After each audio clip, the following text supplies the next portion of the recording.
Hello, my name is Pablo. Today I will be showing you how to make mac and cheese, plus the science behind it. First, let's talk about safety. It's important to make sure you don't have anything around that is flammable while you're cooking, and since we will be working with heat, it is a good idea to have a towel around to handle the cooking pan in case it becomes too hot. On my side, I have all of the things I need to start making mac and cheese. The butter itself, the mac and cheese, and of course the cheese packet, and the thing I will be cooking the mac and cheese.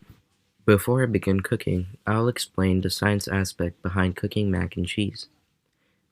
Heat transfer may seem like a simple concept, but there's much more to it than just boiling water and cheese.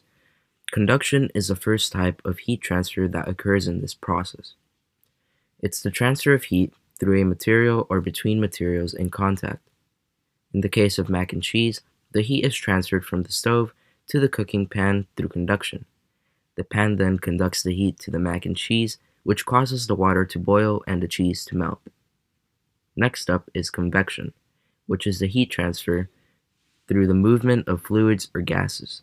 In the case of mac and cheese, convection occurs as the water in the pan boils and moves around, transferring heat to the macaroni and cheese.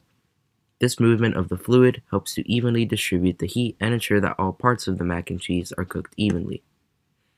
Finally, there's radiation, which is the transfer of heat through electromagnetic waves. This type of heat transfer doesn't involve any physical contact between materials, and it's the reason why you can feel the heat from a flame even if you're not touching it. In the case of mac and cheese, radiation helps to heat up the cooking pan and transfer the heat to the mac and cheese. So as you can see, there's a lot more to cooking mac and cheese than just boiling some water and adding cheese. Now let's start cooking. This requires 5 cups of water, so I will stir the pasta in it and boil it for 7 to 10 minutes.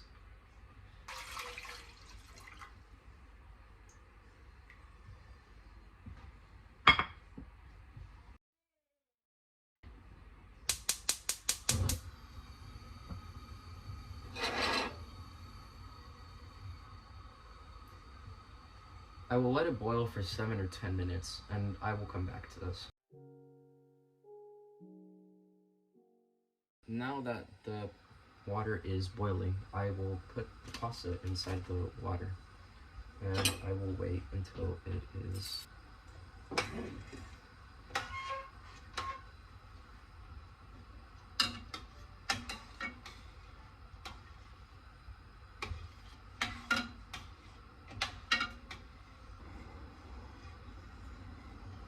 we can continue to cook our pasta. So I will need to cut 4 tablespoons of butter.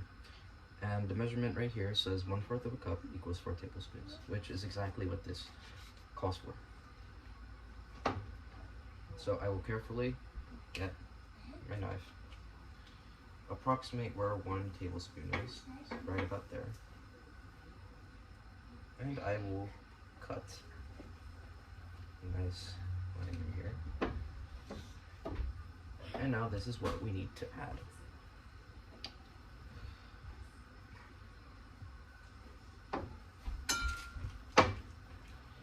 I also need 1/4 of a cup of milk.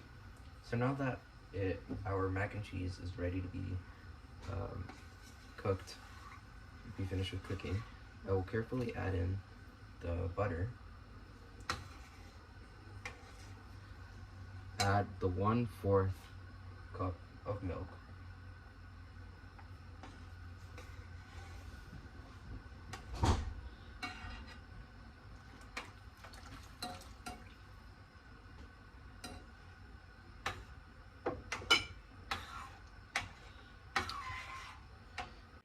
Currently, convection is occurring, which is when the heat from the pot is being evenly distributed throughout the pot.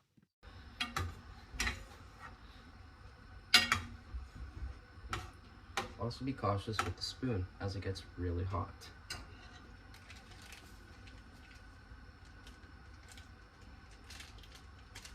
You want to be careful and really fast with this as the bag will get moisturized and some of it may be inside, but it would seem that I have poured all the contents of the bag successfully. So now I continue to mix this, and if the pot becomes hot to the touch, it is recommended to use this towel. So I will stir. So while I'm stirring this mixture, let's talk about what's happening to our mac and cheese. The heat is being transferred from the pan to the macaroni, which is absorbing the water and cheese as I described earlier. And the cheese starts to melt and combine with the water, creating this creamy sauce that you can see here. As the mac and cheese cools, the heat is transferred from the macaroni to the air, which causes the sauce to thicken and the macaroni to become firmer. This is because the water molecules in the sauce are moving slower as the temperature drops, causing them to stick together and create a thicker consistency. Now, the mac and cheese is ready for consumption. Before we serve though, we need to let it cool. And just like that, our mac and cheese is ready. To be honest, as delicious as mac and cheese is to you or not, it's not the healthiest option out there. It's high in fat and calories, so it's important to enjoy it in moderation. But when you do indulge in a bowl of mac and cheese, take a moment to appreciate the science behind it all. That concludes this cooking chemistry video. Bye. As a small side note, the highly liquidy macaroni and cheese shown earlier was not the final product, as it had not been thoroughly cooked yet. However, this is what it is meant to look like when it's done cooking.